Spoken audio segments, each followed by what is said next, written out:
Coucou tout le monde, c'est Petite Pomme Verte et aujourd'hui on se retrouve pour un nouveau tuto comment réutiliser son papier.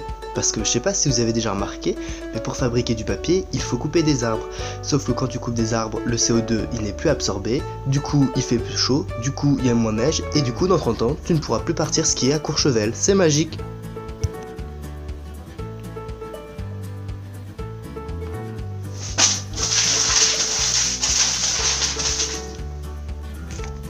Il te faudra aussi des emballages en papier ou en papier cartonné.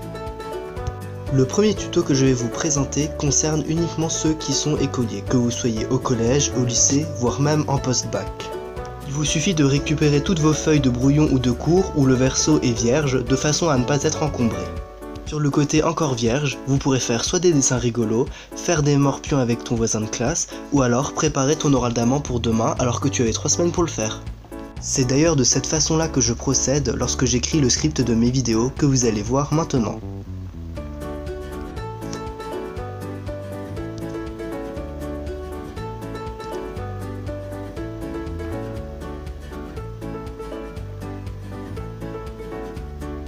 Donc, il vous suffit maintenant, avec votre feutre, de repasser autour de votre emballage de façon à ce que ce soit plus rigolo. Là par exemple, j'ai fait en sorte que le gâteau qui était avec de la framboise, maintenant c'est de la myrtille.